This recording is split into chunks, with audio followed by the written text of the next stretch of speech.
How did Conan survive the Undead Sorcerers?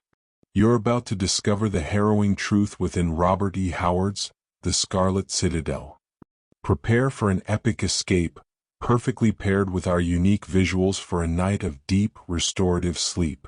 King Conan, betrayed and imprisoned in the dreaded Scarlet Citadel, faces not only starvation and torture but something far more sinister: ancient sorcery and reanimated horrors. How can even the mighty Cimmerian battle foes that cannot die, commanded by his most cunning enemies, Thoth-Amon and Perilous? His survival hinges on a desperate alliance and a forgotten power within the citadel itself. In this gripping audiobook, our specially designed red visuals and soothing narration transform Howard's intense action and dark magic into an immersive journey, guiding you to profound sleep. This isn't just a story of survival, it's a testament to Conan's indomitable will, offering both thrilling entertainment and peaceful slumber. Settle in as Conan's epic struggle against the undead unfolds, and let its suspense carry you to a night of peaceful rest. If you're ready to uncover the secrets of his impossible escape, please like this video, share your thoughts in the comments, and subscribe for more classic fantasy adventures. Chapter 1. The roar of battle had died away, the shout of victory mingled with the cries of the dying. Like gay-hued leaves after an autumn storm, the fallen littered the plain. The sinking sun shimmered on burnished helmets, gilt-worked mail, silver breastplates, broken swords, and the heavy regal folds of silken standards, overthrown in pools of curdling crimson. In silent heaps lay war horses and their steel-clad riders, flowing manes and blowing plumes stained alike in the red tide. About them and among them, like the drift of a storm, were strewn slashed and trampled bodies in steel caps and leather jerkins, archers and pikemen. The elephants sounded a fanfare of triumph all over the plain, and the hooves of the victors crunched in the breasts of the vanquished as all the straggling, shining lines converged inward like the spokes of a glittering wheel, to the spot where the last survivors still waged unequal strife. That day Conan, king of Aquilonia, had seen the pick of his chivalry cut to pieces, smashed and hammered to bits, and swept into eternity. With 5,000 knights, he had crossed the southeastern border of Aquilonia and ridden into the grassy meadowlands of Ophir, to find his former ally, King Amarus of Ophir, drawn up against him with the hosts of Strabonus, king of Koth. Too late he had seen the trap. All that a man might do he had done with his 5,000 cavalrymen against the 30,000 knights, archers, and spearmen of the conspirators. Without bowmen or infantry, he had hurled his armored horsemen against the oncoming host, had seen the knights of his foes in their shining mail go down before his lances, had torn the opposing center to bits, driving the riven ranks headlong before him, only to find himself caught in a vice as the untouched wings closed in. Strabonus' Shemitish bowmen had wrought havoc among his knights, feathering them with shafts that found every crevice in their armor, shooting down the horses, the Kothian pikemen rushing in to spear the fallen riders. The mailed lancers of the routed center had reformed, reinforced by the riders from the wings, and had charged again and again, sweeping the field by sheer weight of numbers. The Aquilonians had not fled, they had died on the field, and of the 5,000 knights who had followed Conan southward, not one left the field alive. And now the king himself stood at bay among the slashed bodies of his house troops, his back against a heap of dead horses and men. Ophirian knights in gilded mail leaped their horses over mounds of corpses to slash at the solitary figure. Squat Shemites with blue-black beards and dark-faced Kothian knights ringed him on foot. The clangor of steel rose deafeningly. The black-mailed figure of the Western king loomed among his swarming foes, dealing blows like a butcher wielding a great cleaver. Riderless horses raced down the field. About his iron-clad feet grew a ring of mangled corpses. His attackers drew back from his desperate savagery, panting and livid. Now through the yelling, cursing lines rode the lords of the conquerors, Strabonus, with his broad dark face and crafty eyes, Amarus, slender, fastidious, treacherous, dangerous as a cobra, and the lean vulture Tsothalanti, clad only in silken robes, his great black eyes glittering from a face that was like that of a bird of prey. Of this Kothian wizard dark tales were told. Tousle-headed women in northern and western villages frightened children with his name, and rebellious slaves were brought to abased submission quicker than by the lash, with threat of being sold to him. Men said that he had a whole library of dark works bound in skin flayed from living human victims, and that in nameless pits below the hill whereon his palace sat, he trafficked with the powers of darkness, trading screaming girl slaves for unholy secrets. He was the real ruler of Koth. Now he grinned bleakly as the kings reined back a safe distance from the grim ironclad figure looming among the dead. Before the savage blue eyes blazing murderously from beneath the crested, dented helmet, the boldest shrank. Conan's dark scarred face was darker yet with passion. His black armor was hacked to tatters and splashed with blood, his great sword red to the crosspiece. In this dress, all the veneer of civilization had faded. It was a barbarian who faced his conquerors. Conan was a Cimmerian by birth, one of those fierce moody hill men who dwelt in their gloomy, cloudy land in the north. His saga, which had led him to the throne of Aquilonia, was the basis of a whole cycle of hero tales. So now the kings kept their distance, and Strabonus called on his Shemitish archers to loose their arrows at his foe from a distance. His captains had fallen like ripe grain before the Cimmerian's broadsword, and Strabonus, parsimonious of his knights as of his coins, was frothing with fury. But Sotha shook his head. "Take him alive." "Easy to say," snarled Strabonus, uneasy lest in some way the black-mailed giant might hew a path to them through the spears. "Who can take a man-eating tiger alive? By Ishtar, his heel is on the necks of my finest swordsmen. It took 7 years and stacks of gold to train each, and there they lie, so much kite's meat. Arrows, I say." "Again nay," snapped Sotha, swinging down from his horse. He laughed coldly. "Have you not learned by this time that my brain is mightier than any sword?" He passed through the lines of the pikemen, and the giants in their steel caps and mail brigandines shrank back fearfully, lest they so much as touched the skirts of his robe. Nor were the plumed knights slower in making room for him. He stepped over the corpses and came face to face with the grim king. The hosts watched in tense silence, holding their breath. The black-armored figure loomed in terrible menace over the lean, silk-robed shape, the notched, dripping sword hovering on high. "I offer you life, Conan," said Sotha, a cruel mirth bubbling at the back of his voice. "I give you death, wizard," snarled the king, and backed by iron muscles and ferocious hate, the great sword swung in a stroke meant to shear Sotha's lean torso in half. But even as the hosts cried out, the wizard stepped in, too quick for the eye to follow, and apparently merely laid an open hand on Conan's left forearm, from the ridged muscles of which the mail had been hacked away. The whistling blade veered from its arc, and the mailed giant crashed heavily to earth, to lie motionless. Sotha laughed silently. "Take him up and fear not, the lion's fangs are drawn." The kings reined in and gazed in awe at the fallen lion. Conan lay stiffly like a dead man, but his eyes glared up at them wide open and blazing with helpless fury. "What have you done to him?" asked Amauris uneasily. Sotha displayed a broad ring of curious design on his finger. He pressed his fingers together, and on the inner side of the ring a tiny steel fang darted out like a snake's tongue. "It is steeped in the juice of the purple lotus which grows in the ghost-haunted swamps of southern Stygia," said the magician. "Its touch produces temporary paralysis. Put him in chains and lay him in a chariot. The sun sets, and it is time we were on the road for Korshemish." Strabonus turned to his general Arbanus. "We return to Korshemish with the wounded. Only a troop of the royal cavalry will accompany us. Your orders are to march at dawn to the Aquilonian border, and invest the city of Shamar. The Alpharians will supply you with food along the march. We will rejoin you as soon as possible with reinforcements."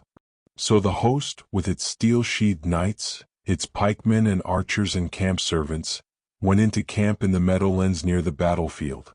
And through the starry night, the two kings and the sorcerer who was greater than any king rode to the capital of Strabonus, in the midst of the glittering palace troops, and accompanied by a long line of chariots, loaded with the wounded. In one of these chariots lay Conan, king of Aquilonia, weighted with chains, the tang of defeat in his mouth, the blind fury of a trapped tiger in his soul. The poison which had frozen his mighty limbs to helplessness had not paralyzed his brain. As the chariot in which he lay rumbled over the meadowlands, his mind revolved maddeningly about his defeat. Amauris had sent an emissary imploring aid against Strabonus, who, he said, was ravaging his western domain, which lay like a tapering wedge between the border of Aquilonia and the vast southern kingdom of Thoth. He asked only 1,000 horsemen and the presence of Conan, to hearten his demoralized subjects. Conan is now mentally blasphemed. In his generosity, he had come with 5 times the number the treacherous monarch had asked.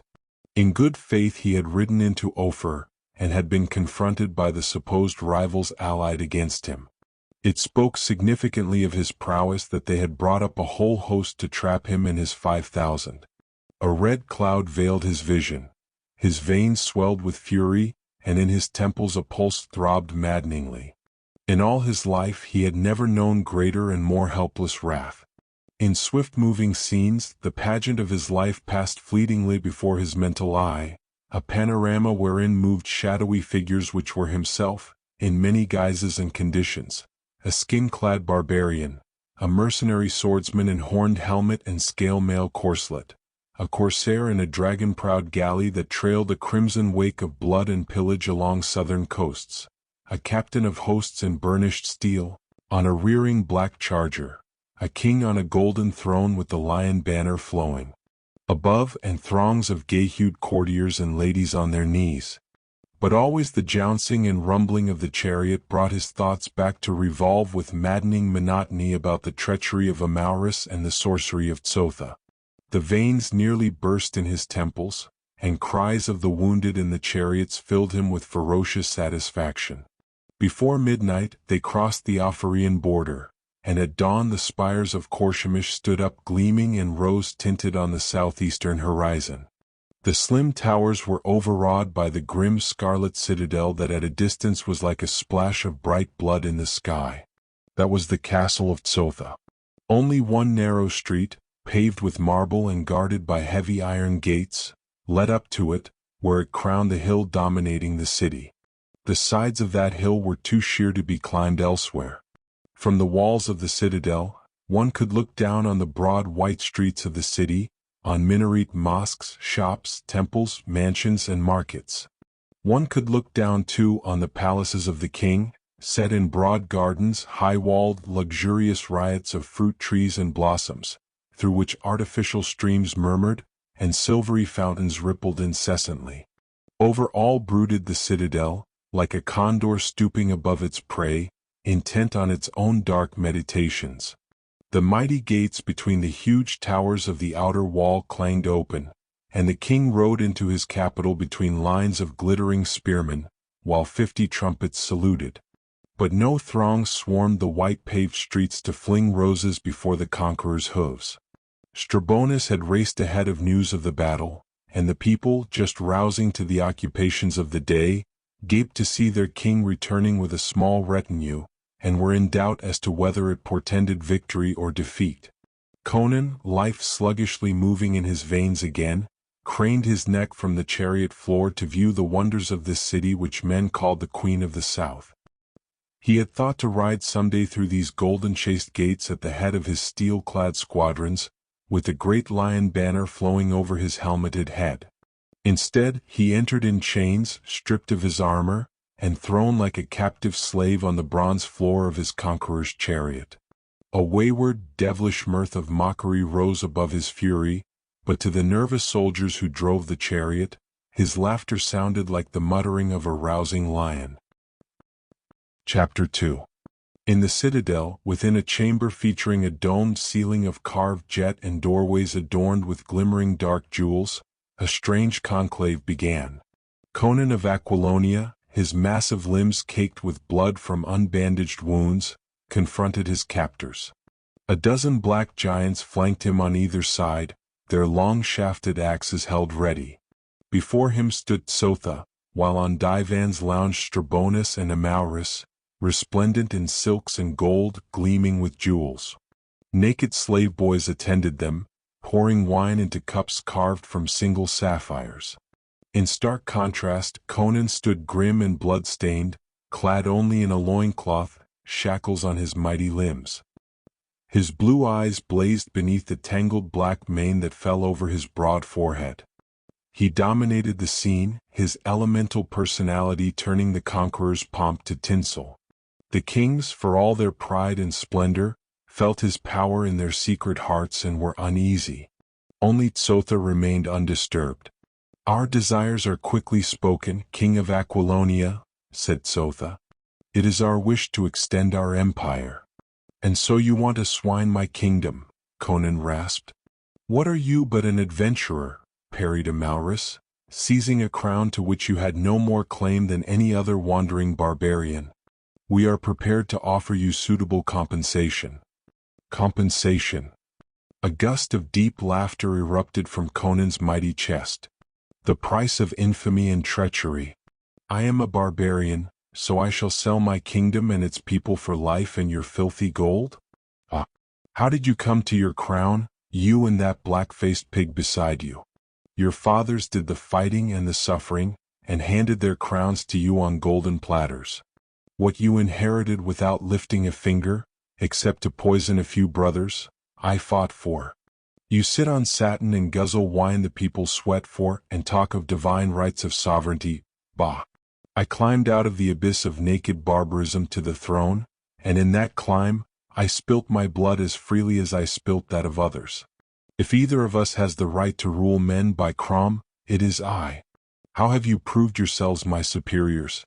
I found Aquilonia in the grip of a pig like you, one who traced his genealogy for 1,000 years. The land was torn with the wars of the barons, and the people cried out under oppression and taxation. Today no Aquilonian noble dares maltreat the humblest of my subjects, and the taxes of the people are lighter than anywhere else in the world. What about you? Your brother, Amalrus, holds the eastern half of your kingdom and defies you. And you, Strabonus, your soldiers are even now besieging castles of a dozen or more rebellious barons. The people of both your kingdoms are crushed by tyrannical taxes and levies. And you would loot mine, ha! Free my hands and I'll varnish this floor with your brains. Thoth grinned bleakly, observing the rage of his kingly companions. All this, truthful though it be, is beside the point. Our plans are no concern of yours. Your responsibility is at an end when you sign this parchment, which is an abdication in favor of Prince Arpello of Pelia.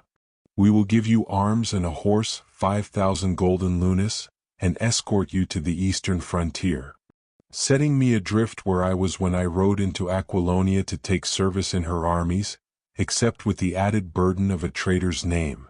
Conan's laugh was like the deep, short bark of a timber wolf. Arpello, eh? I've had suspicions of that butcher of Pelia. Can you not even steal and pillage frankly and honestly, but you must have an excuse, however thin? Arpello claims a trace of royal blood, so you use him as an excuse for theft and a satrap to rule through. I'll see you in hell first. You're a fool, exclaimed Amalrus. You are in our hands, and we can take both the crown and life at our pleasure. Conan's answer was neither kingly nor dignified, but characteristically instinctive. His barbaric nature had never been submerged in his adopted culture. He spat full in Amalrus' eyes. The king of Ophir leaped up with a scream of outraged fury, groping for his slender sword. Drawing it, he rushed at the Cimmerian, but Thoth intervened. "Wait, your majesty, this man is my prisoner." "Aside, wizard!" shrieked Amalrus, maddened by the glare in the Cimmerian's blue eyes. "Back, I say!" roared Thoth, roused to awesome wrath. His lean hand emerged from his wide sleeve and cast a shower of dust into the Ophirian's contorted face. Amalrus cried out and staggered back, clutching at his eyes, his sword falling. He dropped limply onto the divan, while the Kothian guards looked on stolidly and King Strabonus hurriedly gulped another goblet of wine, his hands trembling. Amauris slowly lowered his hands and shook his head violently, intelligence gradually returning to his gray eyes. "I went blind," he growled. "What did you do to me, wizard?" "Merely a gesture to convince you who was the real master," snapped Sotha, his mask of formal pretense dropped, revealing the naked evil personality of the man. "Strabonus has learned his lesson. Let you learn yours. It was but a dust I found in a Stygian tomb which I flung into your eyes. If I brush out their sight again, I will leave you to grope in darkness for the rest of your life." Amauris shrugged his shoulders, smiled whimsically, and reached for a goblet, dissembling his fear and fury. A polished diplomat, he quickly regained his poise. Sotha turned to Conan, who had stood imperturbably throughout the episode. At the wizard's gesture, the black giants seized their prisoner and marched him behind Sotha. Sotha led the way out of the chamber through an arched doorway into a winding corridor. Its floor was of many-hued mosaics, its walls inlaid with gold tissue and silver chasing. From its fretted, arched ceiling swung golden censers, filling the corridor with dreamy, perfumed clouds. They turned down a smaller corridor, done in jet and black jade, gloomy and awful, which ended at a brass door. Above its arch, a human skull grinned horrifically. At this door stood a fat, repellent figure, dangling a bunch of keys. Sotha's chief eunuch, Shukli, of whom grisly tales were whispered. He was a man with whom a bestial lust for torture took the place of normal human passions. The brass door opened onto a narrow stair that seemed to wind down into the very bowels of the hill on which the citadel stood. Down these stairs went the band, halting at last at an iron door of seemingly unnecessary strength. Evidently, it did not open to the outer air, yet it was built as if to withstand the battering of mangonels and rams. Shukli opened it, and as he swung back the ponderous portal, Conan noted the evident uneasiness among the black giants who guarded him. Shukli himself seemed not entirely devoid of nervousness as he peered into the darkness beyond. Inside the great door, a second barrier awaited, composed of heavy steel bars. It was fastened by an ingenious bolt which had no lock and could only be worked from the outside. As this bolt shot back, the grille slid into the wall. They passed through into a broad corridor, its floor, walls, and arched ceiling appearing to be cut from solid stone. Conan knew he was far underground, even below the hill itself. The darkness pressed in on the guardsmen's torches like a sentient, animate thing. They secured the king to a ring in the stone wall. Above his head, in a niche, they placed a torch so that he stood in a dim semicircle of light. The black guards were anxious to be gone. They muttered among themselves and cast fearful glances at the oppressive darkness. Sotha motioned them out, and they filed through the door in stumbling haste, as if fearing the darkness might take tangible form and spring upon their backs. Sotha turned toward Conan. The king noticed uneasily that the wizard's eyes shone in the semi-darkness, and that his teeth much resembled the fangs of a wolf, gleaming whitely in the shadows. "And so, farewell, barbarian," mocked the sorcerer. "I must ride to Shamar and the siege. In 10 days I will be in your palace in Tamar with my warriors. What word from you shall I say to your women, before I flay their dainty skins for scrolls to chronicle the triumphs of Thoth-Amon?" Conan answered with a searing Cimmerian curse that would have burst the eardrums of an ordinary man. Sotha laughed thinly and withdrew. Conan caught a glimpse of his vulture-like figure through the thick-set bars as he slid home the grate. Then the heavy outer door clanged and silence fell like a pall. Chapter 3. King Conan tested the ring in the wall and the chain that bound him. His limbs were free, but he knew that his shackles were beyond even his iron strength. The links of the chain were as thick as his thumb, fastened to a steel band about his waist, a band as broad as his hand and half an inch thick. The sheer weight of these shackles would have slain a lesser man with exhaustion. The locks holding band and chain were massive, affairs that a sledgehammer could hardly have dented. As for the ring, it evidently went clear through the wall and was clinched on the other side. Conan cursed, and panic surged through him as he glared into the darkness that pressed against the half-circle of light. All the superstitious dread of the barbarian slept in his soul, untouched by civilized logic. His primitive imagination peppered the subterranean darkness with grisly shapes. Besides, his reason told him that he had not been placed there merely for confinement. His captors had no reason to spare him. He had been placed in these pits for a definite doom. He cursed himself for his refusal of their offer, even while his stubborn manhood revolted at the thought. He knew that, were he taken forth and given another chance, his reply would be the same. He would not sell his subjects to the butcher. And yet, it had been with no thought of anyone's gain but his own that he had seized the kingdom originally. Thus subtly does the instinct of sovereign responsibility enter even a red-handed plunderer sometimes. Conan thought of Thoth's last abominable threat and groaned in sick fury, knowing it was no idle boast. Men and women were to the wizard no more than the writhing insect is to the scientist. Soft white hands that had caressed him, red lips that had been pressed to his, dainty white bosoms that had quivered to his hot, fierce kisses, to be stripped of their delicate skin, white as ivory and pink as young petals. From Conan's lips burst a yell so frightful and inhuman in its mad fury that a listener would have stared in horror to know that it came from a human throat.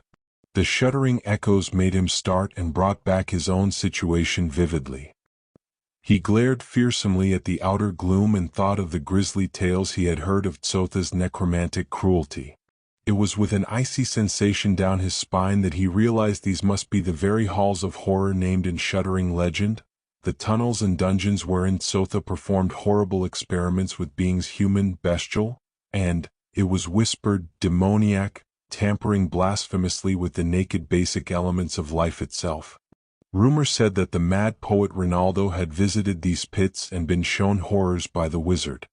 The nameless monstrosities of which he hinted in his awful poem, The Song of the Pit, were no mere fantasies of a disordered brain.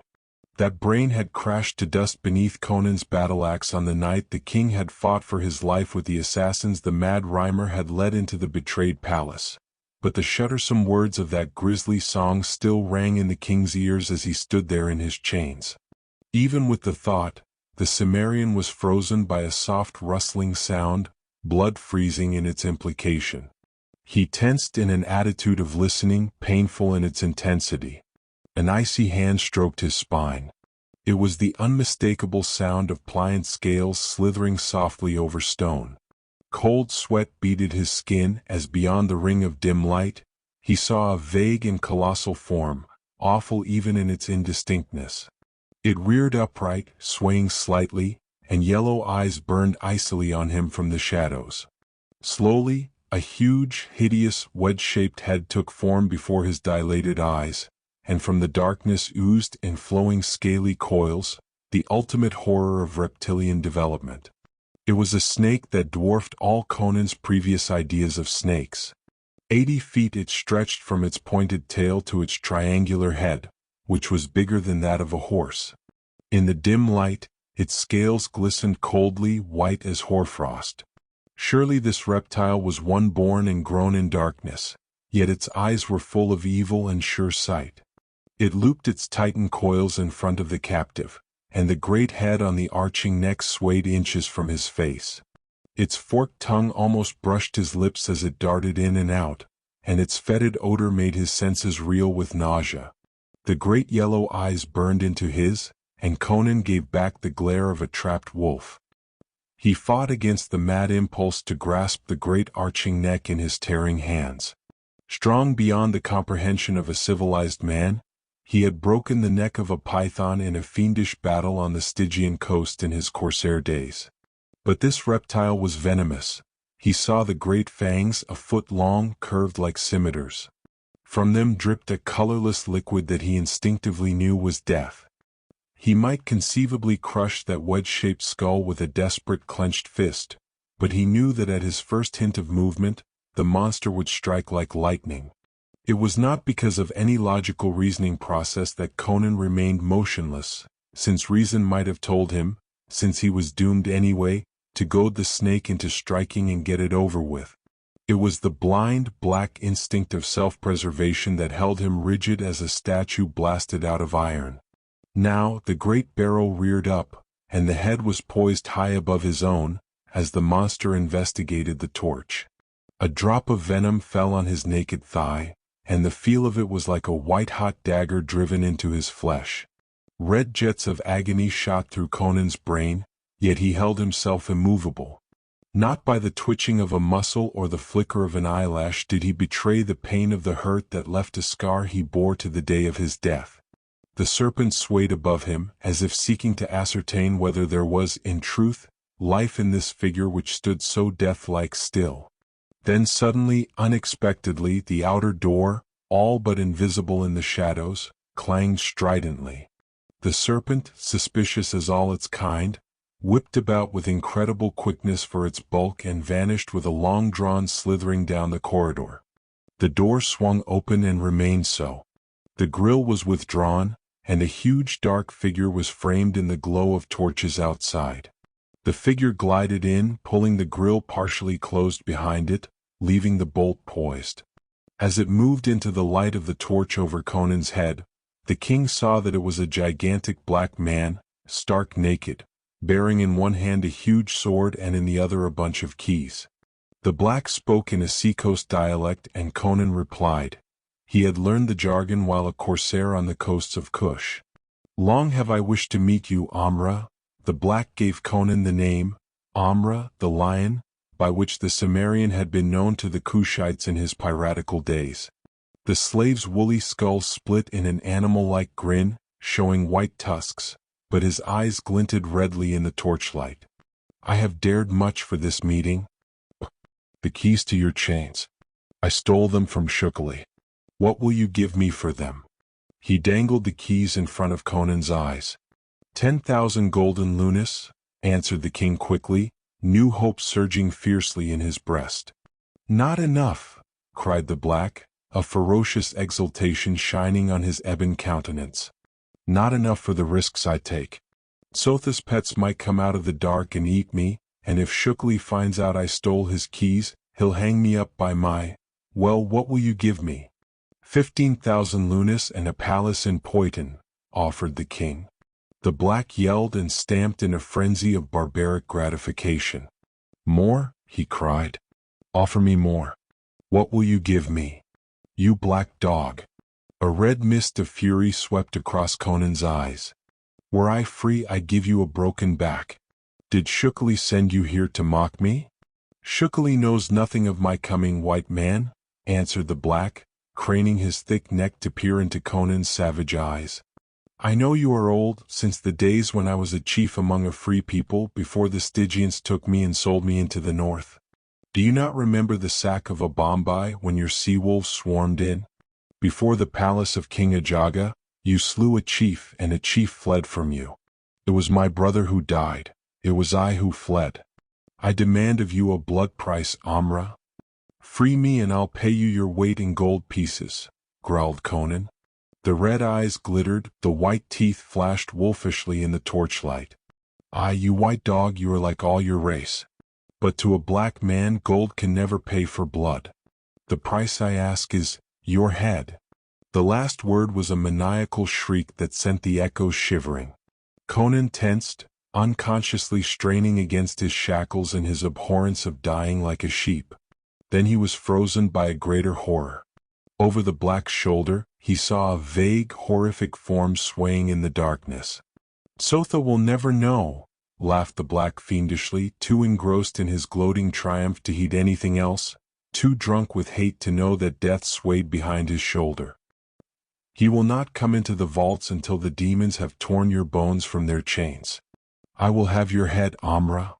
He braced his knotted legs like ebon columns and swung up the massive sword in both hands, his great black muscles rolling and cracking in the torchlight.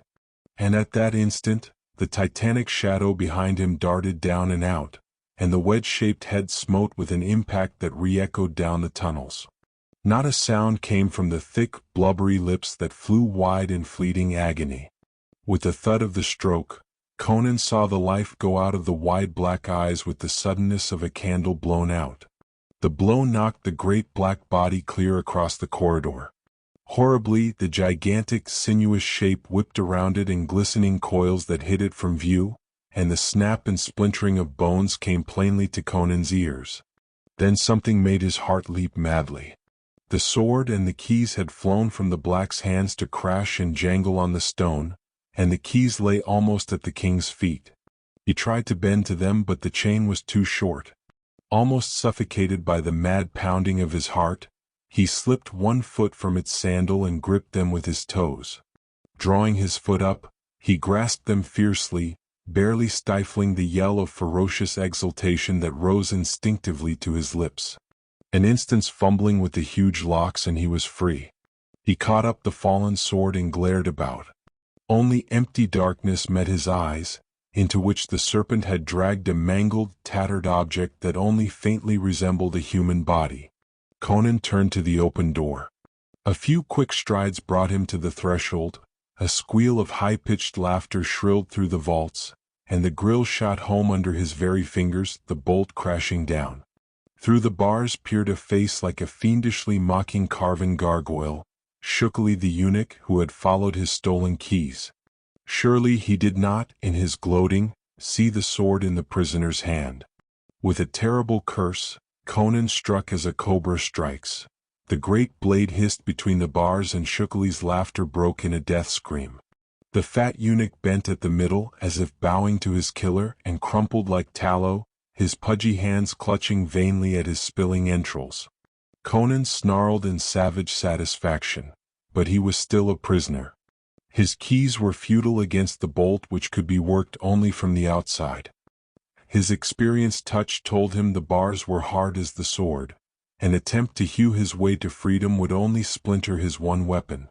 Yet he found dents on those adamantine bars, like the marks of incredible fangs, and wondered with an involuntary shudder what nameless monsters had so terribly assailed the barriers.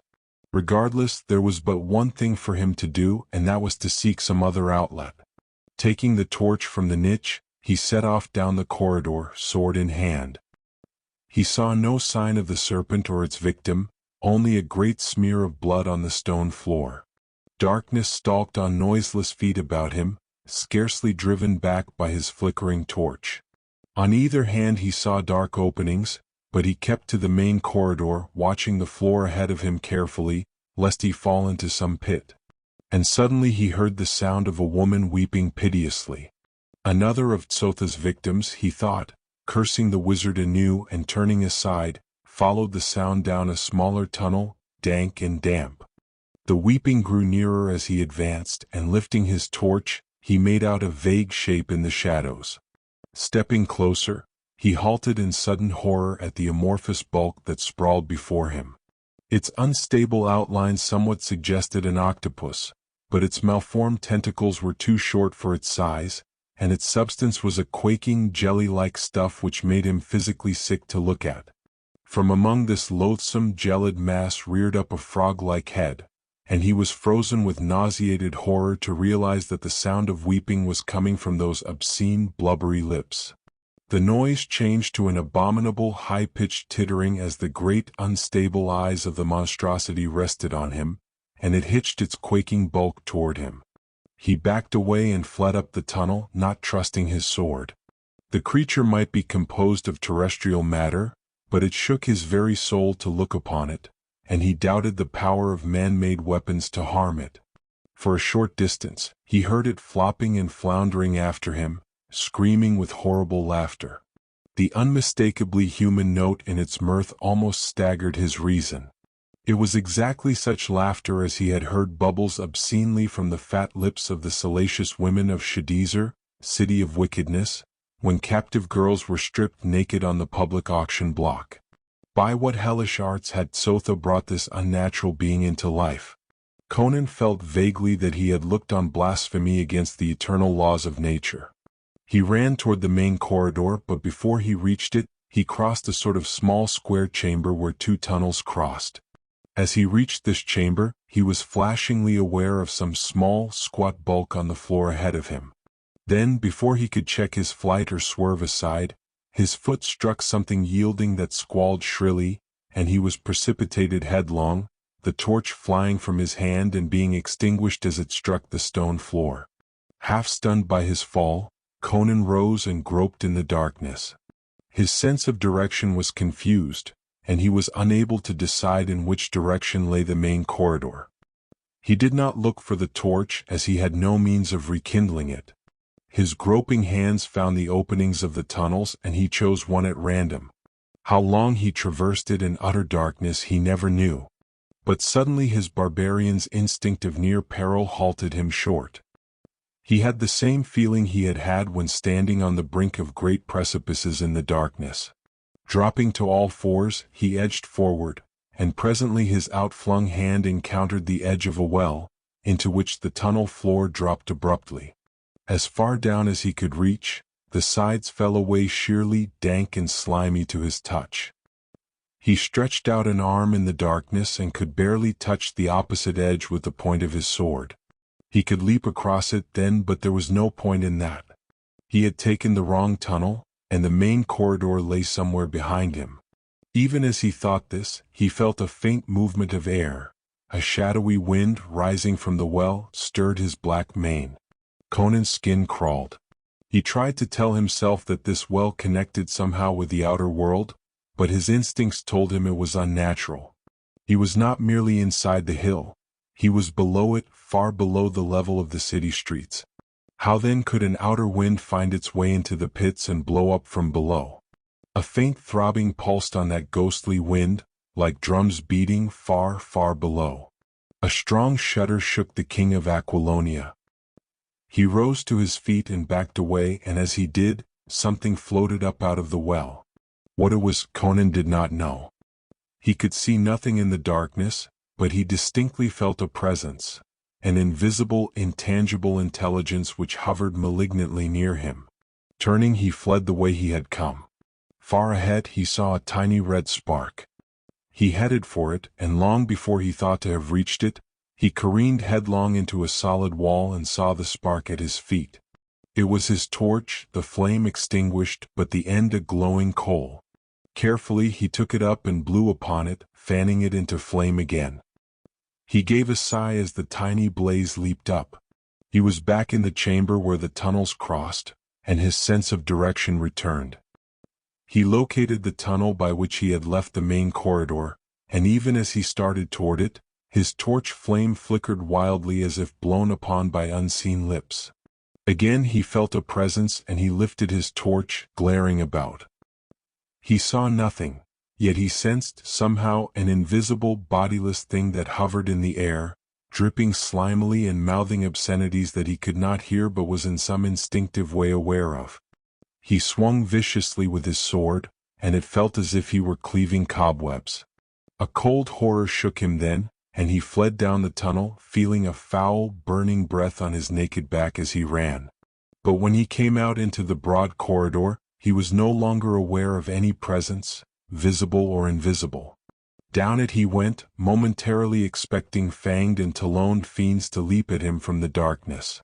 The tunnels were not silent. From the bowels of the earth in all directions came sounds that did not belong in a sane world. There were titterings, squeals of demoniac mirth, long shuddering howls, and once the unmistakable squalling laughter of a hyena ended awfully in human words of shrieking blasphemy. He heard the pad of stealthy feet, and in the mouths of the tunnels caught glimpses of shadowy forms, monstrous and abnormal in outline. It was as if he had wandered into hell, a hell of Thoth-Amon's making. But the shadowy things did not come into the great corridor, though he distinctly heard the greedy sucking in of slobbering lips, and felt the burning glare of hungry eyes. And presently he knew why. A slithering sound behind him electrified him, and he leaped to the darkness of a nearby tunnel, shaking out his torch. Down the corridor, he heard the great serpent crawling, sluggish from its recent grisly meal. From his very side, something whimpered in fear and slunk away in the darkness. Evidently, the main corridor was the great snake's hunting ground, and the other monsters gave it room. To Conan, the serpent was the least of the horrors, He almost felt a kinship with it when he remembered the weeping, tittering obscenity, and the dripping, mouthing thing that came out of the well. At least it was of earthly matter. It was a crawling death, but it threatened only physical extinction, whereas these other horrors menaced mind and soul as well. After it had passed on down the corridor, he followed at what he hoped was a safe distance, blowing his torch into flame again. He had not gone far when he heard a low moan that seemed to emanate from the black entrance of a nearby tunnel. Caution warned him on, but curiosity drove him to the tunnel, holding high the torch that was now little more than a stump. He was braced for the sight of anything, yet what he saw was what he had least expected. He was looking into a broad cell, and a space of this was caged off with closely set bars extending from floor to ceiling, set firmly in the stone. Within these bars lay a figure, which, as he approached, he saw was either a man, or the exact likeness of a man, twined and bound about with the tendrils of a thick vine which seemed to grow through the solid stone of the floor. It was covered with strangely pointed leaves and crimson blossoms, not the satiny red of natural petals, but a livid, unnatural crimson, like a perversity of flower life. Its clinging, pliant branches wound about the man's naked body and limbs, seeming to caress his shrinking flesh with lustful, avid kisses. One great blossom hovered exactly over his mouth. A low, bestial moaning drooled from the loose lips. The head rolled as if in unbearable agony, and the eyes looked full at Conan. But there was no light of intelligence in them. They were blank, glassy, the eyes of an idiot. Now the great crimson blossom dipped and pressed its petals over the writhing lips. The limbs of the wretch twisted in anguish. The tendrils of the plant quivered as if in ecstasy, vibrating their full, snaky lengths. Waves of changing hues surged over them. Their color grew deeper, more venomous. Conan did not understand what he saw, but he knew that he looked at horror of some kind. Man or demon, the suffering of the captive touched Conan's wayward and impulsive heart. He sought for entrance and found a grill-like door in the bars, fastened with a heavy lock, for which he found a key among the keys he carried, and entered. Instantly, the petals of the livid blossom spread like the hood of a cobra, the tendrils reared menacingly, and the whole plant shook and swayed toward him. Here was no blind growth of natural vegetation. Conan sensed a malignant intelligence. The plant could see him, and he felt its hate emanate from it in almost tangible waves. Stepping warily nearer, he marked the root stem, a repulsively supple stalk thicker than his thigh, and even as the long tendrils arched toward him with a rattle of leaves and a hiss, he swung his sword and cut through the stem with a single stroke. Instantly, the wretch in its clutches was thrown violently aside as the great vine lashed and knotted like a beheaded serpent, rolling into a huge, irregular ball. The tendrils thrashed and writhed, the leaves shook and rattled like castanets, and the petals opened and closed convulsively. Then the whole length straightened out limply, the vivid colors paled and dimmed, a reeking white liquid oozed from the severed stump.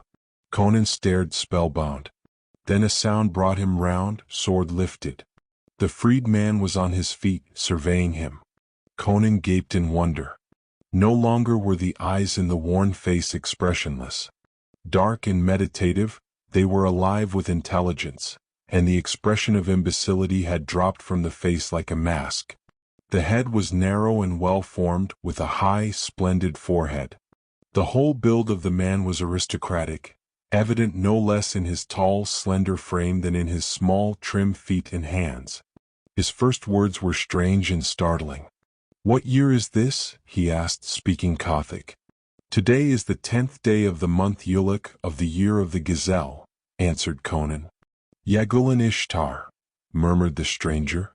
10 years. He drew a hand across his brow, shaking his head as if to clear his brain of cobwebs. All is dim yet. After a 10-year emptiness, the mind cannot be expected to begin functioning clearly at once. "Who are you?" "Conan, once of Cimmeria, now king of Aquilonia." The other's eyes showed surprise. "Indeed? And name dies." "I strangled him on his throne the night I took the royal city," answered Conan. A certain naivete in the king's reply twitched the stranger's lips. "Pardon, your majesty. I should have thanked you for the service you have done for me.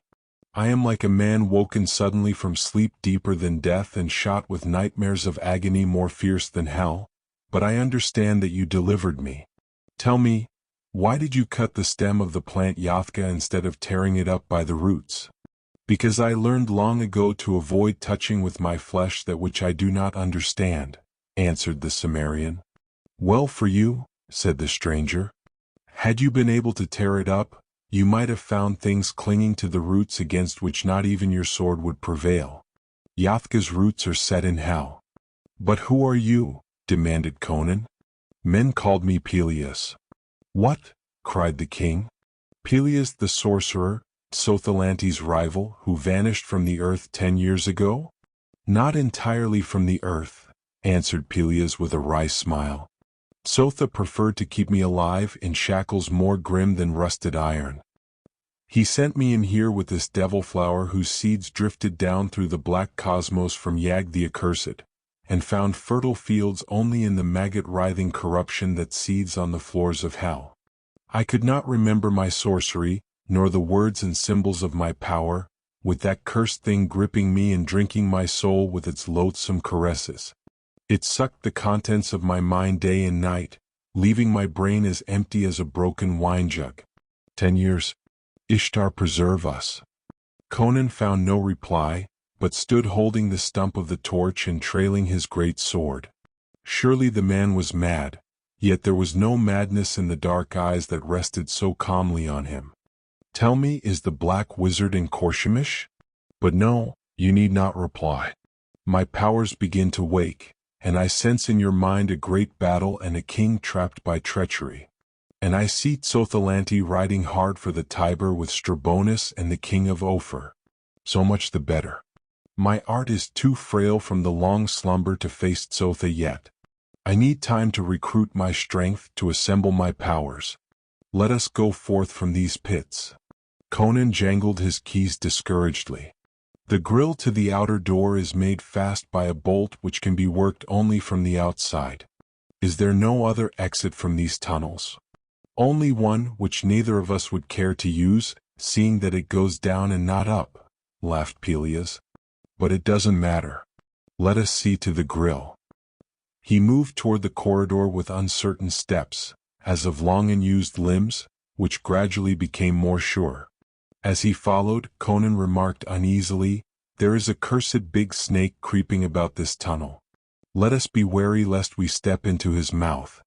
"I remember him of old," answered Perilous grimly, "the more as I was forced to watch while 10 of my acolytes were fed to him. He is Setha, the Old One, chiefest of Thotha's pets." "Did Thotha dig these pits for no other reason than to house his cursed monstrosities?" asked Conan. "He did not dig them. When the city was founded 3,000 years ago, there were ruins of an earlier city on and about this hill. King Khosrou the founder built his palace there. Digging cellars beneath it, he came upon a walled-up doorway. He broke into it and discovered the pits, which were about as we see them now. But his Grand Vizier came to such a grisly end in them that Khosrou, in a fright, walled up the entrance again. He said the Vizier fell into a well, but he had the cellars filled in and later abandoned the palace itself. He built himself another in the suburbs, from which he fled in a panic on discovering some black mold scattered on the marble floor one morning. He then departed with his whole court to the eastern corner of the kingdom and built a new city. The palace on the hill was not used and fell into ruins. When Akuthoi revived the lost glories of Korshemish, he built a fortress there. It remained for Thoth-Amon to rear the Scarlet Citadel and open the way to the pits again. Whatever fate overtook the Grand Vizier of Khosrou, Thotha avoided it. He fell into a well, though he did descend into a well he found, and came out with a strange expression which has not since left his eyes. I have seen that well, but I do not care to seek it for wisdom. I am a sorcerer and older than men reckon, but I am human. As for Thotha, Men say that a dancing girl of Shadizar slept too near the prehuman ruins on Daggeth Hill and woke in the grip of a black demon. From that unholy union was spawned an accursed hybrid men called Thoth-Amon. Conan cried out sharply and recoiled, thrusting his companion back. Before them rose the great, shimmering white form of Setha, an ageless hate in its eyes. Conan tensed himself for one mad berserker onslaught, to thrust the glowing faggot into that fiendish countenance and throw his life into the ripping sword stroke. But the snake was not looking at him. It was glaring over his shoulder at the man called Perilous, who stood with his arms folded, smiling. And in the great cold yellow eyes, slowly the hate died out in a glitter of pure fear, the only time Conan ever saw such an expression in a reptile's eyes. With a swirling rush like the sweep of a strong wind, the great snake was gone. "What did he see to frighten him?" asked Conan, eyeing his companion uneasily. "The scaled people see what escapes the mortal eye," answered Perilous cryptically. "You see my fleshly guise, he saw my naked soul." An icy trickle disturbed Conan's spine, and he wondered if, after all, Perilous were a man, or merely another demon of the pits in a mask of humanity. He contemplated the advisability of driving his sword through his companion's back without further hesitation. But while he pondered, they came to the steel grill, etched blackly in the torches beyond, and the body of Shukali, still slumped against the bars in a curdled welter of crimson. Perilous laughed, and his laugh was not pleasant to hear. "By the ivory hips of Ishtar, who is our doorman. Lo, it is no less than the noble Shukali, who hanged my young men by their feet and skinned them with squeals of laughter. Do you sleep, Shukali? Why do you lie so stiffly with your fat belly sunken like a dressed pig's?" "He is dead," muttered Conan, ill at ease to hear these wild words. "Dead or alive," laughed Perilous, "he shall open the door for us." He clapped his hands sharply and cried, "Rise, Shukali! Rise from hell and rise from the bloody floor and open the door for your masters. Rise, I say." An awful groan reverberated through the vaults. Conan's hair stood on end, and he felt clammy sweat bead his hide. For the body of Shukali stirred and moved, with infantile gropings of the fat hands. The laughter of Perilous was merciless as a flint hatchet, as the form of the eunuch reeled upright, clutching at the bars of the grill. Conan, glaring at him, felt his blood turn to ice, and the marrow of his bones to water, for Shukali's wide-open eyes were glassy and empty, and from the great gash in his belly his entrails hung limply to the floor. The eunuch's feet stumbled among his entrails as he worked the bolt, moving like a brainless automaton. When he had first stirred, Conan had thought that by some incredible chance the eunuch was alive, but the man was dead, had been dead for hours. Perilous sauntered through the open grill, and Conan crowded through behind him, sweat pouring from his body, shrinking away from the awful shape that slumped on sagging legs against the grate it held open. Perilous passed on without a backward glance, and Conan followed him in the grip of nightmare and nausea. He had not taken half a dozen strides when a sodden thud brought him around. Shukali's corpse lay limply at the foot of the grill.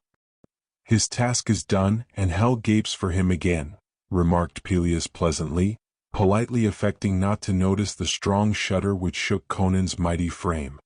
He led the way up the long stairs and through the brass skull-crowned door at the top. Conan gripped his sword, expecting a rush of slaves, but silence gripped the citadel. They passed through the black corridor and came into that in which the censers swung, billowing forth their everlasting incense. Still they saw no one. "The slaves and soldiers are quartered in another part of the citadel," remarked Perilous. "Tonight, their master being away, they doubtless lie drunk on wine or lotus juice." Conan glanced through an arched, golden-sealed window that led out upon a broad balcony, and swore in surprise to see the dark blue star-flecked sky.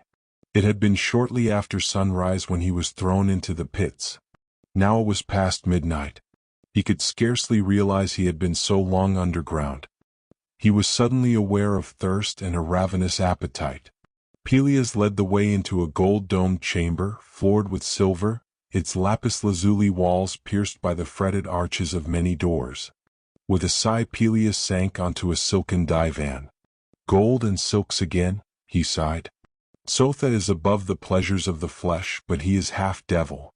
I am human despite my black arts. I love ease and good cheer, that's how Thoth trapped me. He caught me helpless with a drink. Wine is a curse. By the ivory bosom of Ishtar, even as I speak of it, the traitor is here. Friend, please pour me a goblet. Hold. I forgot that you are a king. I will pour. The devil with that, growled Conan, filling a crystal goblet and proffering it to Peleus. Then, lifting the jug, he drank deeply from the mouth, echoing Peleus' sigh of satisfaction. The dog knows good wine, said Conan, wiping his mouth with the back of his hand. But by Crom, Peleus, are we to sit here until his soldiers awake and cut our throats? No fear, answered Peleus. Would you like to see how fortune holds with Strabonus? Blue fire burned in Conan's eyes, and he gripped his sword until his knuckles showed blue. Oh, to be at sword points with him, he rumbled. Peleus lifted a great shimmering globe from an ebony table. Thoth's crystal. A childish toy but useful when there is lack of time for higher science. Look in, your majesty. He laid it on the table before Conan's eyes. The king looked into cloudy depths which deepened and expanded. Slowly images crystallized out of mist and shadows. He was looking at a familiar landscape. Broad plains ran to a wide winding river, beyond which the level lands ran up quickly into a maze of low hills. On the northern bank of the river stood a walled town, guarded by a moat connected at each end with the river. By Crom, ejaculated Conan. It's Shamar. The dogs besiege it. The invaders had crossed the river. Their pavilions stood in the narrow plain between the city and the hills. Their warriors swarmed about the walls, their mail gleaming palely under the moon. Arrows and stones rained on them from the towers, and they staggered back but came on again. Even as Conan cursed, the scene changed. Tall spires and gleaming domes stood up in the mist, and he looked at his own capital of Tamar, where all was confusion. He saw the steel-clad knights of Poitiers, his staunchest supporters, riding out of the gate, hooted and hissed by the multitude which swarmed the streets. He saw looting and rioting, and men-at-arms whose shields bore the insignia of Pelia, manning the towers and swaggering through the markets. Over all, like a phantasmal mirage, he saw the dark, triumphant face of Prince Arpello of Pelia. The images faded. So, raved Conan, my people turn on me the moment my back is turned. Not entirely, broke in Peleus. They have heard that you are dead. There is no one to protect them from outer enemies and civil war, they think. Naturally, they turn to the strongest noble to avoid the horrors of anarchy. They do not trust the Poitanians, remembering former wars. But Arpello is on hand, and the strongest prince of the central provinces. When I come to Aquilonia again, he will be but a headless corpse rotting on Traitors' Common. Conan ground his teeth. Yet before you can reach your capital, reminded Peleus, Strabonus may be before you. At least his riders will be ravaging your kingdom. True. Conan paced the chamber like a caged lion. With the fastest horse I could not reach Shamar before midday. Even there I could do no good except to die with the people, when the town falls, as fall it will in a few days at most. From Shamar to Tamar is 5 days' ride, even if you kill your horses on the road. Before I could reach my capital and raise an army, Strabonus would be hammering at the gates. Because raising an army is going to be hell, all my damnable nobles will have scattered to their own cursed fiefs at the word of my death. And since the people have driven out Tricero of Poitiers, there's none to keep Arpello's greedy hands off the crown, and the crown treasure. He'll hand the country over to Strabonus in return for a mock throne, and as soon as Strabonus' back is turned, he'll stir up revolt. But the nobles won't support him, and it will only give Strabonus an excuse for annexing the kingdom openly. O Crom, Emer and Set. If I had wings to fly like lightning to Tamar. Peleus, who sat tapping the jade tabletop with his fingernails, halted suddenly, and rose as with a definite purpose, beckoning Conan to follow. The king complied, sunk in moody thoughts, and Pelias led the way out of the chamber and up a flight of marble gold-worked stairs that led out on the pinnacle of the citadel, the roof of the tallest tower. It was night, and a strong wind was blowing through the star-filled skies, stirring Conan's black mane. Far below them twinkled the lights of Korshemish, seemingly farther away than the stars above them. Pelias seemed withdrawn and aloof here, one in cold, unhuman greatness with the company of the stars. "There are creatures," said Pelias, "not alone of earth and sea, but of air and the far reaches of the skies as well, dwelling apart, unguessed by men. Yet to him who holds the master words and signs and the knowledge underlying all, they are not malignant nor inaccessible. Watch and fear not." He lifted his hands to the skies and sounded a long, weird call that seemed to shudder endlessly out into space, dwindling and fading, yet never dying out, only receding farther and farther into some unreckoned cosmos. In the silence that followed, Conan heard a sudden beat of wings in the stars, and recoiled as a huge bat-like creature alighted beside him. He saw its great calm eyes regarding him in the starlight. He saw the 40-foot spread of its giant wings. And he saw it was neither bat nor bird. "Mount and ride," said Pelias. "By dawn it will bring you to Tamar." "By Crom," muttered Conan. "Is this all a nightmare from which I shall presently awaken in my palace at Tamar? What about you? I would not leave you alone among your enemies." "Be at ease regarding me," answered Pelias. "At dawn the people of Korshemish will know they have a new master. Doubt not what the gods have sent you. I will meet you in the plain by Shamar." Doubtfully Conan clambered upon the ridged back, gripping the arched neck, still convinced that he was in the grasp of a fantastic nightmare. With a great rush and thunder of titan wings, the creature took to the air, and the king grew dizzy as he saw the lights of the city dwindle far below him. Chapter 4. The streets of Tamar swarmed with howling mobs, shaking fists and rusty pikes. It was the hour before dawn of the second day after the Battle of Shamu. Events had occurred so swiftly as to daze the mind. By means known only to Thoth-Amon, word had reached Tamar of the king's death within half a dozen hours after the battle. Chaos had resulted. The barons had deserted the royal capital, galloping away to secure their castles against marauding neighbors.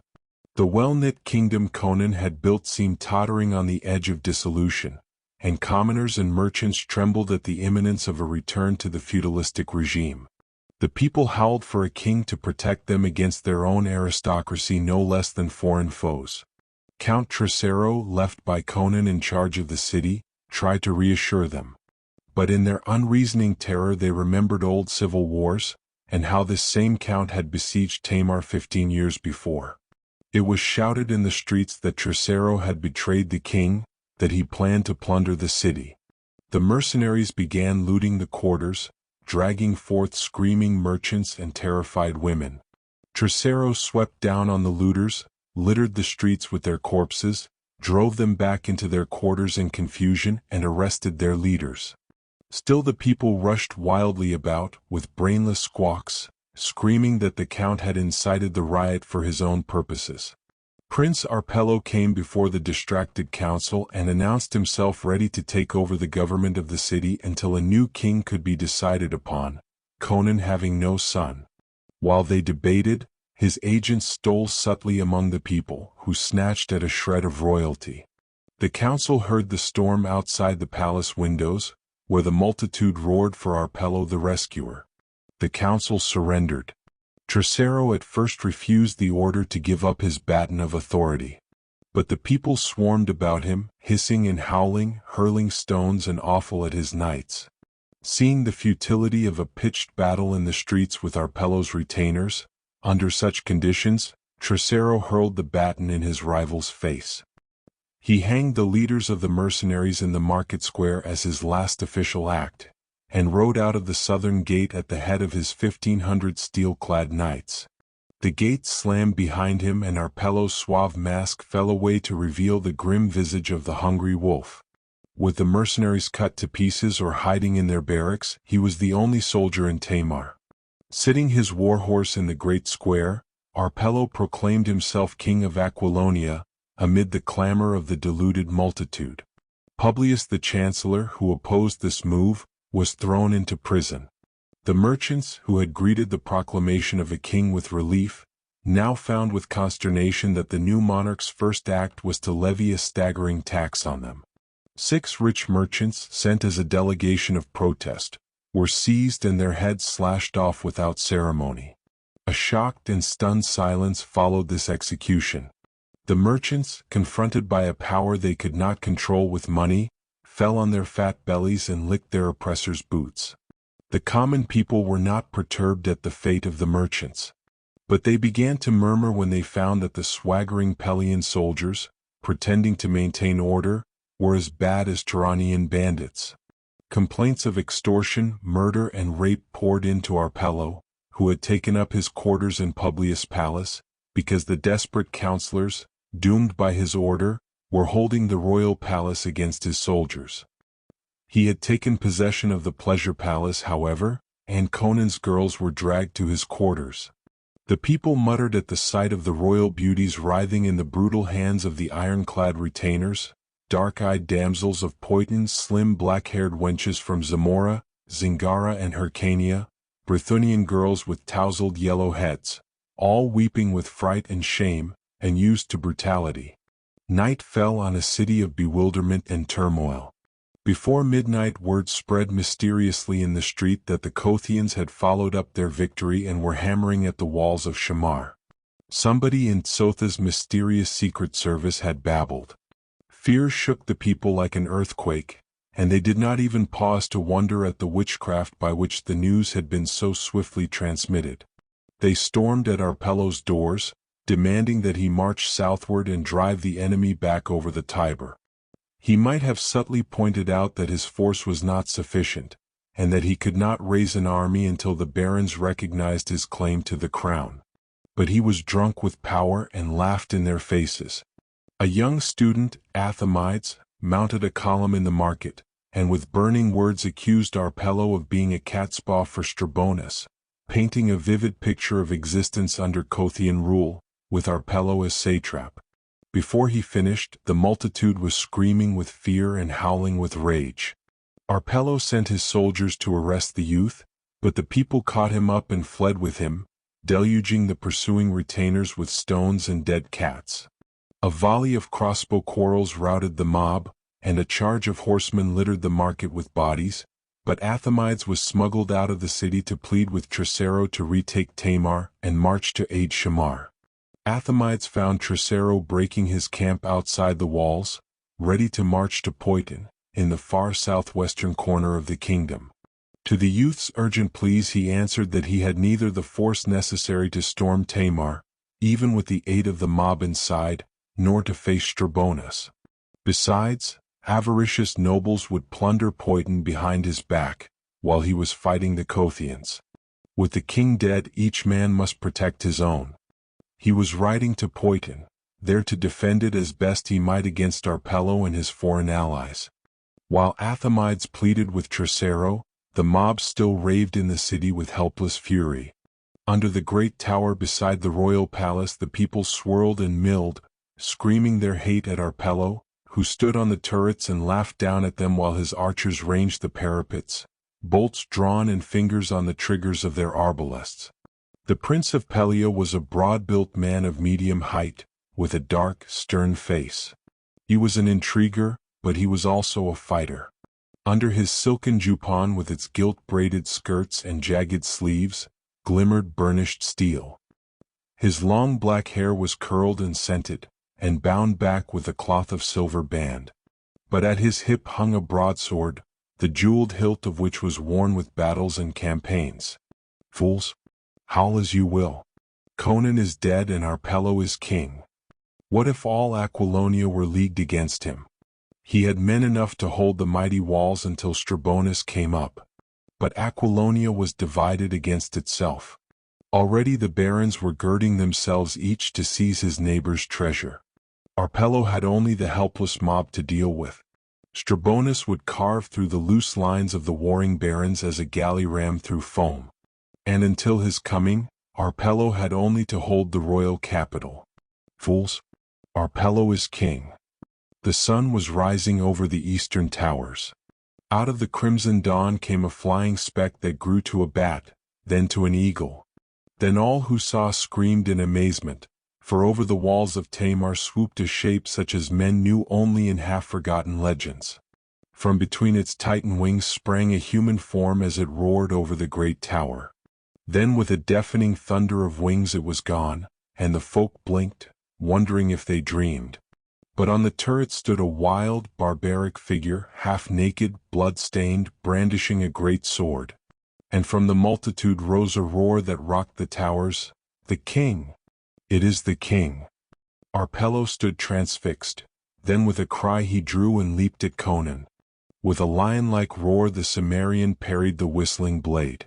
Then dropping his own sword, he gripped the prince and heaved him high above his head by crotch and neck. "Take your plots to hell with you," he roared. And like a sack of salt, he hurled the prince of Pelia far out, to fall through empty space for 150 feet. The people gave back as the body came hurtling down, to smash on the marble pavement, spattering blood and brains, and lying crushed in its splintered armor, like a mangled beetle. The archers on the tower shrank back, their nerves broken. They fled, and the beleaguered councilmen sallied from the palace and hewed into them with joyous abandon. Pelian knights and men-at-arms sought safety in the streets, and the crowd tore them to pieces. In the streets the fighting milled and eddied, plumed helmets and steel caps tossed among the tousled heads and then vanished. Swords hacked madly in a heaving forest of pikes, and over all rose the roar of the mob, shouts of acclaim mingling with screams of bloodlust and howls of agony. And high above all, the naked figure of the king rocked and swayed on the dizzy battlements, mighty arms brandished, roaring with gargantuan laughter that mocked all mobs and princes, even himself. Chapter 5. The mid-afternoon sun glinted on the placid waters of the Tiber, washing the southern bastions of Shamar. The haggard defenders knew that few of them would see that sun rise again. The pavilions of the besiegers dotted the plain. The people of Shamar had not been able successfully to dispute the crossing of the river, outnumbered as they were. Barges, chained together, made a bridge over which the invader poured his hordes. Strabonus had not dared march on into Aquilonia with Shamar unsubdued at his back. He had sent his light riders, his spahis, inland to ravage the country, and had reared up his siege engines in the plain. He had anchored a flotilla of boats, furnished him by a Maurus, in the middle of the stream, over against the river wall. Some of these boats had been sunk by stones from the city's ballistas, which crashed through their decks and ripped out their planking. But the rest held their places, and from their bows and mastheads, protected by mandettes, archers raked the riverward turrets. These were Shemites, born with bows in their hands, not to be matched by Aquilonian archers. On the landward side mangonels rained boulders and tree trunks among the defenders, shattering through roofs and crushing humans like beetles. Rams pounded incessantly at the stones. Sappers burrowed like moles in the earth, sinking their mines beneath the towers. The moat had been dammed at the upper end and emptied of its water, had been filled up with boulders, earth, and dead horses and men. Under the walls the mailed figures swarmed, battering at the gates, rearing up scaling ladders, pushing storming towers, thronged with spearmen against the turrets. Hope had been abandoned in the city, where a bare 1,500 men resisted 40,000 warriors. No word had come from the kingdom whose outpost the city was. Conan was dead, so the invaders shouted exultantly. Only the strong walls and the desperate courage of the defenders had kept them so long at bay, and that could not suffice forever. The western wall was a mass of rubbish on which the defenders stumbled in hand-to-hand conflict with the invaders. The other walls were buckling from the mines beneath them, the towers leaning drunkenly. Now the attackers were massing for a storm. The oliphants sounded, the steel-clad ranks drew up on the plain. The storming towers, covered with raw bull hides, rumbled forward. The people of Shamar saw the banners of Koth and Ophir flying side by side in the center, and made out, among their gleaming knights, the slim, lethal figure of the golden-mailed Amauris, and the squat, black-armored form of Strabonus.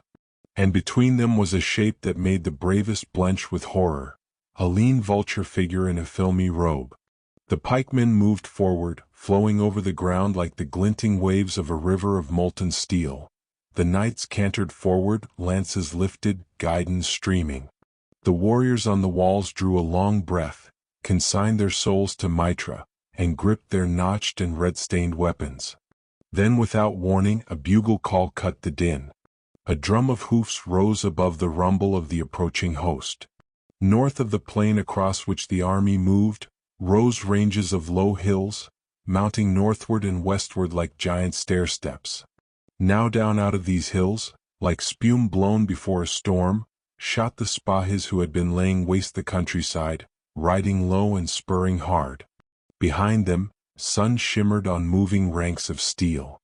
They moved into full view out of the defile, mailed horsemen, the great lion banner of Aquilonia floating over them. From the electrified watchers on the towers a great shout rent the skies. In ecstasy warriors clashed their notched swords on their riven shields.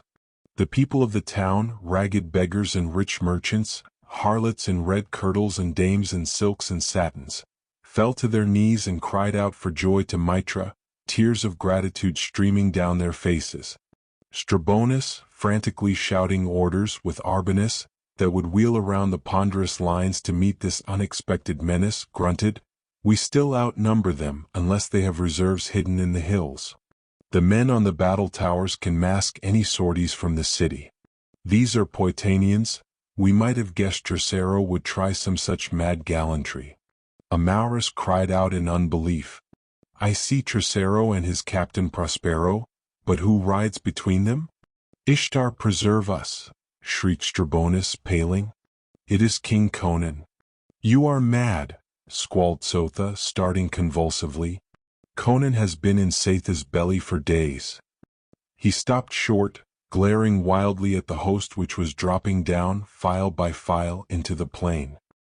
He could not mistake the giant figure in black, gilt-worked armor on the great black stallion, riding beneath the billowing silken folds of the great banner. A scream of feline fury burst from Sotha's lips, flecking his beard with foam. For the first time in his life, Strabonus saw the wizard completely upset and shrank from the sight. "Here is sorcery," screamed Sotha, clawing madly at his beard. "How could he have escaped and reached his kingdom in time to return with an army so quickly? This is the work of Peleus, curse him. I feel his hand in this. May I be cursed for not killing him when I had the power." The kings gaped at the mention of a man they believed 10 years dead, and panic emanating from the leaders shook the host. All recognized the rider on the black stallion. Sotha felt the superstitious dread of his men, and fury made a hellish mask of his face. "Strike home," he screamed, brandishing his lean arms madly. "We are still stronger. Charge and crush these dogs. We shall feast in the ruins of Shamar tonight. O Set!" He lifted his hands and invoked the serpent god, even to Strabonus' horror. "Grant us victory, and I swear I will offer up to thee 500 virgins of Shamar, writhing in their blood." Meanwhile the opposing host had debouched onto the plain. With the knights came what seemed a second, irregular army of tough, swift ponies. These dismounted and formed their ranks on foot, stolid Basonian archers and keen pikemen from Gunderland, their tawny locks blowing from under their steel caps. 1,900 armored horsemen followed him, the main bulk of which consisted of the Poitanian knights. The remnants of the mercenaries and professional soldiers in the trains of loyal noblemen made up his infantry, 5,000 archers and 4,000 pikemen. This host now came on in good order. First the archers, then the pikemen, behind them the knights, moving at a walk. Over against them Arbanus ordered his lines, and the allied army moved forward like a shimmering ocean of steel. The watchers on the city walls shook to see that vast host, which overshadowed the powers of the rescuers. First marched the Shemitish archers, then the Kothian spearmen, then the mailed knights of Strabonus and Amalrus. Arbanus' intent was obvious, to employ his footmen to sweep away the infantry of Conan, and open the way for an overpowering charge of his heavy cavalry. The Shemites opened fire at 500 yards, and arrows flew like hail between the hosts, darkening the sun.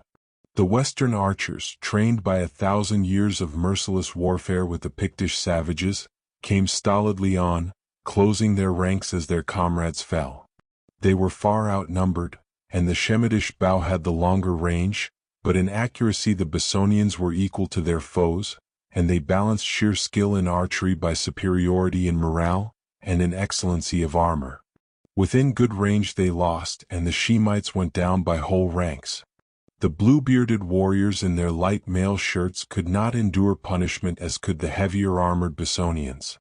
They broke, throwing away their bows, and their flight disordered the ranks of the Kothian spearmen behind them. Without the support of the archers, these men-at-arms fell by the hundreds before the shafts of the Bessonians.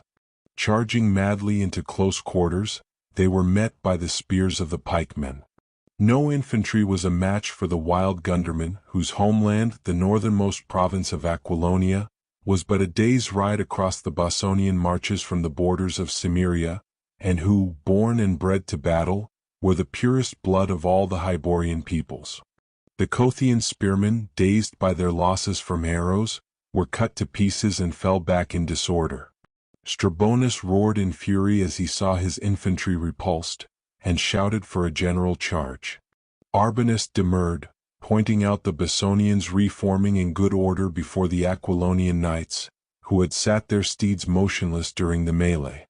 The general advised a temporary retirement, to draw the western knights out of the cover of the bows. But Strabonus was mad with rage. He looked at the long shimmering ranks of his knights, he glared at the handful of mailed figures over against him, and he commanded Arbanus to give the order to charge. The general commended his soul to Ishtar and sounded the golden olifant. With a thunderous roar the forest of lances dipped, and the great host rolled across the plain, gaining momentum as it came. The whole plain shook to the rumbling avalanche of hoofs, and the shimmer of gold and steel dazzled the watchers on the towers of Shamar. The squadrons cleaved the loose ranks of the spearmen, riding down friend and foe alike, and rushed into the teeth of a blast of arrows from the Bessonians. Across the plain they thundered, grimly riding the storm that scattered their way with gleaming knights like autumn leaves. Another 100 paces and they would ride among the Bessonians and cut them down like corn. But flesh and blood could not endure the rain of death that now ripped and howled among them. Shoulder to shoulder, feet braced wide, stood the archers, drawing shafts to ear and losing as one man with deep, short shouts. The whole front rank of the knights melted away. Over the pin-cushioned corpses of horses and riders, their comrades stumbled and fell headlong. Arbanus was down, an arrow through his throat, his skull smashed by the hoofs of his dying warhorse, and confusion ran through the disordered host. Strabonus was screaming an order, Amalrus another, and through all ran the superstitious dread the sight of Conan had awakened. And while the gleaming ranks milled in confusion, the trumpets of Conan sounded. Through the opening ranks of the archers crashed the terrible charge of the Aquilonian knights. The hosts met with a shock like that of an earthquake that shook the tottering towers of Shamar. The disorganized squadrons of the invaders could not withstand the solid steel wedge, bristling with spears, that rushed like a thunderbolt against them. The long lances of the attackers ripped their ranks to pieces, and into the heart of their host rode the knights of Poiton, swinging their terrible two-handed swords. The clash and clangor of steel was that of 1,000,000 sledges on as many anvils. The watchers on the walls were stunned and deafened by the thunder as they gripped the battlements and watched the steel maelstrom swirl and eddy, where plumes tossed high among the flashing swords and standards dipped and reeled. Amalrus went down, dying beneath the trampling hoofs, his shoulder bone hewn in twain by Prospero's two-handed sword. The invaders' numbers had engulfed the 1,900 knights of Conan. But about this compact wedge, which hewed deeper and deeper into the looser formation of their foes, the knights of Thoth and Ophir swirled and smote in vain. They could not break the wedge. Archers and pikemen, having disposed of the Kothian infantry which was strewn in flight across the plain, came to the edges of the fight. Loosing their arrows point blank, running in to slash at girths and horses' bellies with their knives, thrusting upward to spit the riders on their long pikes. At the tip of the steel wedge Conan roared his heathen battle cry and swung his great sword in glittering arcs that made not of steel burgonet or mail habergeon. Straight through a thundering waste of foes he rode, and the knights of Thoth closed in behind him, cutting him off from his warriors. As a thunderbolt strikes, Conan struck, hurtling through the ranks by sheer power and velocity, until he came to Strabonus, livid among his palace troops. Now here the battle hung in balance, for with his superior numbers, Strabonus still had the opportunity to pluck victory from the knees of the gods. But he screamed when he saw his arch-foe within arm's length at last, and lashed out wildly with his axe. It clanged on Conan's helmet, striking fire, and the Cimmerian reeled and struck back. The 5-foot blade crushed Strabonus' casque and skull, and the king's charger reared screaming, hurling a limp and sprawling corpse from the saddle. A great cry went up from the host, which faltered and gave back. Tricero and his house troops, hewing desperately, cut their way to Conan's side, and the great banner of Thoth went down. Then behind the dazed and stricken invaders went up a mighty clamor and the blaze of a huge conflagration.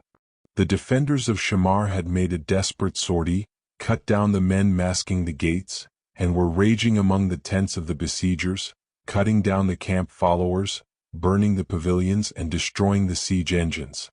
It was the last straw. The gleaming army melted away in flight, and the furious conquerors cut them down as they ran. The fugitives raced for the river, but the men on the flotilla, harried sorely by the stones and shafts of the revived citizens, cast loose and pulled for the southern shore, leaving their comrades to their fate. Many of these gained the shore, racing across the barges that served as a bridge, until the men of Shamar cut these adrift and severed them from the shore. Then the fight became a slaughter. Driven into the river to drown in their armor, or hacked down along the bank, the invaders perished by the thousands. No quarter they had promised, no quarter they got. From the foot of the low hills to the shores of the Tiber, the plain was littered with corpses, and the river whose tide ran red floated thick with the dead. Of the 1,900 knights who had ridden south with Conan, scarcely 500 lived to boast of their scars, and the slaughter among the archers and pikemen was ghastly. But the great and shining host of Strabonus and Amauris was hacked out of existence, and those that fled were less than those that died. While the slaughter still went on along the river, the final act of a grim drama was being played out in the meadowland beyond. Among those who had crossed the barge bridge before it was destroyed was Thoth, riding like the wind on a gaunt, weird-looking steed whose stride no natural horse could match.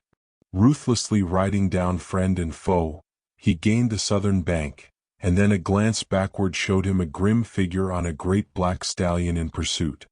The lashings had already been cut, and the barges were drifting apart, but Conan came recklessly on, leaping his steed from boat to boat as a man might leap from one cake of floating ice to another. Thoth screamed a curse, but the great stallion took the last leap with a straining groan, and gained the southern bank. Then the wizard fled away into the empty meadowland, and on his trail came the king riding hard, swinging the great sword that spattered his trail with crimson drops. On they fled, the hunted and the hunter, and not a foot could the black stallion gain, though he strained each nerve and thew. Through a sunset land of dim and elusive shadows they fled, till sight and sound of the slaughter died out behind them. Then in the sky appeared a dot that grew into a huge eagle as it approached. Swooping down from the sky, it drove at the head of Thoth's steed, which screamed and reared, throwing its rider. Old Thoth rose and faced his pursuer, his eyes those of a maddened serpent, his face an inhuman mask. In each hand he held something that shimmered, and Conan knew he held death there. The king dismounted and strode toward his foe, his armor clanking, his great sword gripped high. "Again we meet, wizard," he grinned savagely. "Keep off," screamed Sotha like a blood-mad jackal. "I'll blast the flesh from your bones. You cannot conquer me. If you hack me in pieces, the bits of flesh and bone will reunite and haunt you to your doom. I see the hand of Pelias in this, but I defy ye both. I am Tsotha, son of..." Conan rushed, sword gleaming, eyes slits of wariness. Tsotha's right hand came back and forward, and the king ducked quickly. Something passed by his helmeted head and exploded behind him, searing the very sands with a flash of hellish fire. Before Tsotha could toss the globe in his left hand, Conan's sword sheared through his lean neck. The wizard's head shot from his shoulders on an arching fount of blood, and the robed figure staggered and crumpled drunkenly. Yet the mad black eyes glared up at Conan with no dimming of their feral light, the lips writhed awfully and the hands groped as if searching for the severed head. Then with a swift rush of wings, something swooped from the sky, the eagle which had attacked Tsotha's horse. In its mighty talons it snatched up the dripping head and soared skyward, and Conan stood struck dumb, for from the eagle's throat boomed human laughter, in the voice of Pelias the sorcerer. Then a hideous thing came to pass, for the headless body reared up from the sand, and staggered away in awful flight on stiffening legs, hands blindly outstretched toward the dots speeding and dwindling in the dusky sky. Conan stood like one turned to stone, watching until the swift reeling figure faded in the dusk that purpled the meadows. Crom, his mighty shoulders twitched. A murrain on these wizardly feuds. Pelias has dealt well with me, but I care not if I see him no more. Give me a clean sword and a clean foe to flesh it in. Damnation! What would I not give for a flagon of wine?